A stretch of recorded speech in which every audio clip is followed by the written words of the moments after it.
I had a student that I knew his parents. I knew his parents from yoga class long before he was even born. And he was 8 or 9 when his mother asked me to get him started on the piano. And so I started him with the same sort of classical foundation that I had had, using even the same method books that I had. And he would try, and then we could never, and this was 3 or so years into the process, we could never establish a habit of practicing, which is just kind of common. That's Unfortunately, I think hard. it's more common here in the States, just where kids are pulled in so many different directions, and I still get on parents. myself about that, the Uh habit huh. of Uh huh. Uh practicing. huh. Yeah, and I feel like parents, a lot of parents overschedule their children, so the children don't have the time in the day to practice.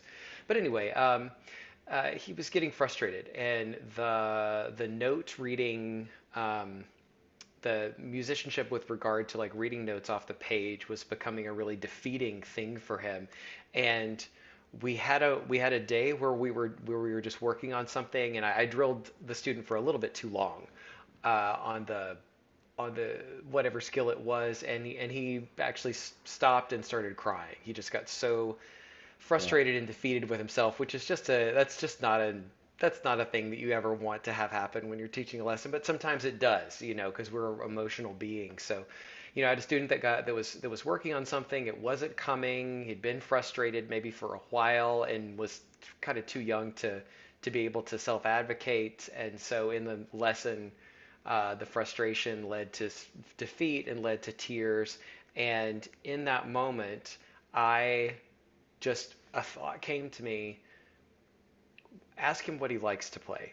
And so then we started talking about the video games that he liked to play. And is there any music that goes with those video games? What about, is there music that your parents like that you listen to? And so his father's a musician as well. And so we started talking about that. And gradually over the course of a couple of years, we shifted his trajectory from me emphasizing this rigorous classical programming to orienting the skills that I feel like every pianist needs to develop around his own musicality, his own ability to improvise, and his budding interest in songwriting. So this student just graduated from high school and is actually headed to study music in college, where he's going to. I don't know if they have a songwriting major, but he's going to have an emphasis on songwriting and composing. Some of the frustrations you might encounter in Tunisia is that a lot of students are not used to an acoustic piano, let alone a grand piano, but have probably done a lot of their practicing on electronic keyboards. Hmm.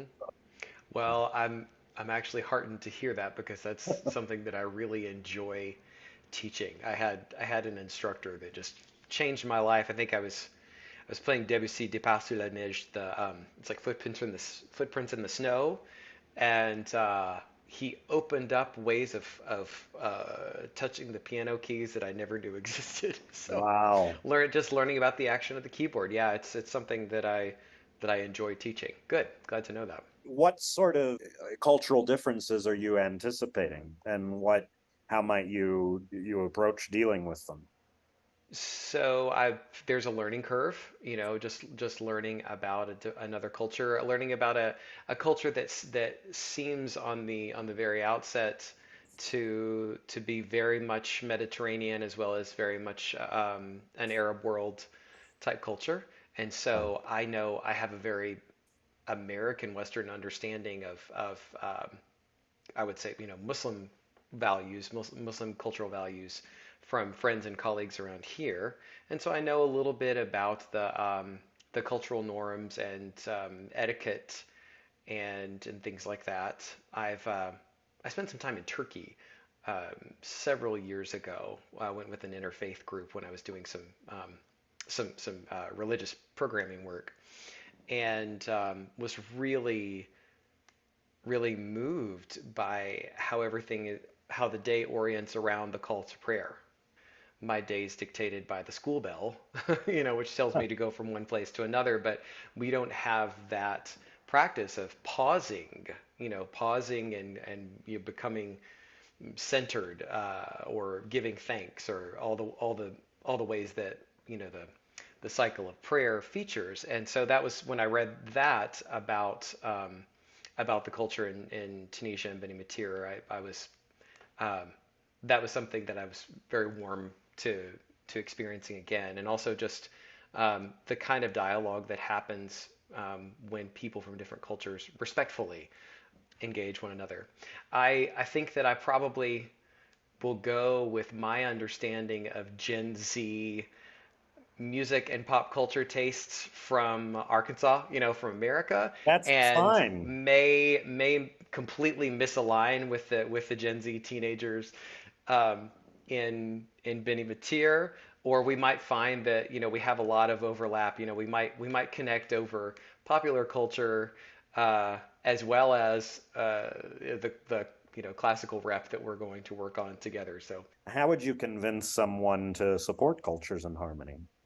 the thing that excites me about the work that Cultures in Harmony is doing is that it is using music as a meeting place, as a joining space for people to relate together. Music unites us, I believe, intellectually, emotionally, physically, just in the act of playing, or just in the act of singing, or really in the act of listening or dancing. And so when groups of people come together, maybe we have different preferences in other aspects of our lives, and we come from very different places. I mean, Little Rock, Arkansas to Beni M'tir, Tunisia, uh, very different places, but we connect through expression and through creativity, and through one of the deepest human elements, of music. So to support Cultures in Harmony would be to support this type of interaction wherever you go, as well as to look for ways to share our information on social media, look for opportunities to give to support the work that Cultures in Harmony is doing. Yeah, that's what I would say. That's great. Thank you so much. I was executive director for a nonprofit for 10 years, so Oh, what did that nonprofit do? we're a place called Arkansas House of Prayer. We're an intentionally silent interfaith meditation center. So the campus is sort of tucked away in some woods on the property of an Episcopal church, and the building is kept completely silent. There's no programming that happens within the building. It's just an open space for people to go in and be silent in whatever and still in whatever way um, that works for them, and stay as long as you like. It's accessible 24/7. It's a really phenomenal place, and we're our founder is currently working with a team in Mongolia to build one there as well, in cohort with the some of the Tibetan leadership. Wow. How does Isn't that cool? intentionally silent meditation particularly help our world in 2023? The link between, I would say, meditation or any kind of spiritual practice and music is